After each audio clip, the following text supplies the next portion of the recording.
بسم اللہ الرحمن الرحیم۔ شروع اللہ کے پاک نام سے جو بڑا ہی مہربان اور رحم کرنے والا ہے۔ اے وائس کے ناظرین کو میرا سلام، امید ہے کہ آپ سب ٹھیک ہوں گے۔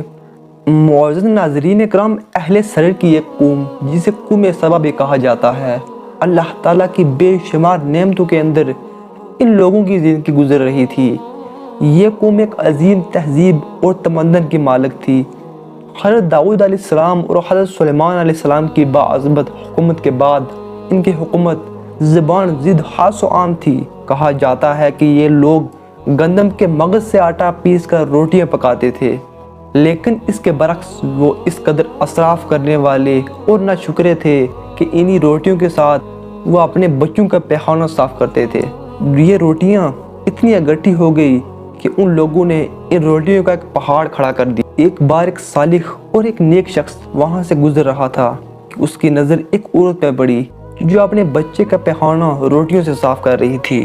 اس شخص نے اس عورت سے کہا، افسوس ہے تیرے پر، خدا سے ڈر، کہیں ایسا نہ ہو کہ خدا تیرے اوپر اپنا غضب ڈائے اور تو اسے اپنی نعمتیں چھین لے۔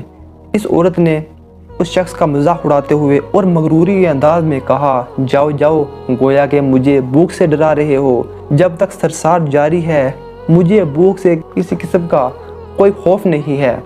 ناظرین کرام، ابھی زیادہ عرصہ نہیں گزرا تھا کہ اللہ تعالیٰ نے ان لوگوں پہ اپنا غضب ڈایا۔ پانی جو کہ زندگی کی بنیاد ہے، جس کے بغیر انسان زندہ نہیں رہ سکتا، ان لوگوں سے چھین لیا، یہاں تک کہ قحط نازل ہو گیا۔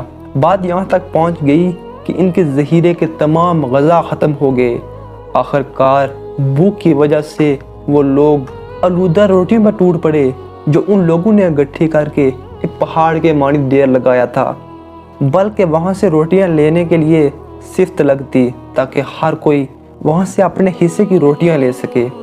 ناظرین کرام، ان کی بدحالی متعدد مختلف روایتیں ملتی ہیں۔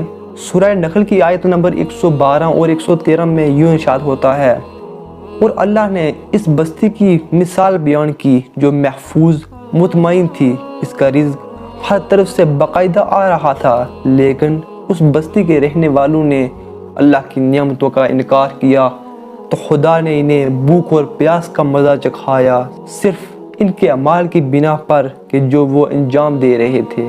اور یقیناً ان کے پاس رسول آیا تو ان لوگوں نے ان کو جھٹلایا تو پھر ان تک عذاب پہنچا، یہ سب ظلم کرنے والے تھے۔ اس قوم سبا کے بارے میں ایک اور واقعہ بیان ہوتا ہے کہ ان لوگوں نے اپنی زراعت کو بہتر طور پر کاشت کرنے کے لیے پانی ذخیرہ کرنے کی خاطر بلکہ دو پہاڑوں کے درمیان ایک بہت بڑا بند تعمیر کروایا تھا۔ سوراخ اور دوسرے پہاڑوں سے گزرا ہوا پانی اس بند میں آ کر کافی مقدار میں جمع ہو جاتا۔ قوم سبا کے لوگوں نے اس پانی سے کہیں باغات اگائے اور اپنی کھیتیوں کو رونق بخشی۔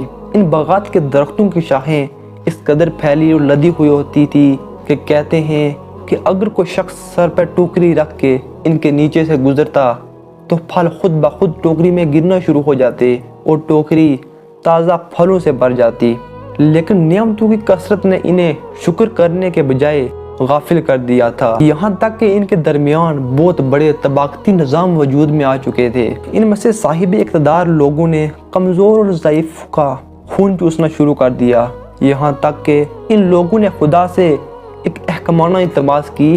انہوں نے اللہ تعالیٰ سے التماس کی کہ اللہ تعالیٰ ان کی آبادیوں کے درمیان خشکی اور فیصلہ بہت زیادہ ہو تاکہ تندرست، کمزور اور غریب لوگ ان کی طرف سفر نہ کر سکیں۔ اللہ تعالیٰ نے ان مغرور پیٹ کے پجاریوں پہ اپنا غضب نازل کیا۔ بعض روایتوں کے مطابق ان مغرور لوگوں کی آنکھوں سے دور سراہی چوہوں نے مغرب نامی بند کی دیوار پر حملہ کر کے اس کے اندر کھول کر دیے۔ ادھر سے بارشیں زیادہ ہوئی جن کی وجہ سے سیلاب آ گیا اور اس بند میں پانی بہت زیادہ اکٹھا ہو گیا۔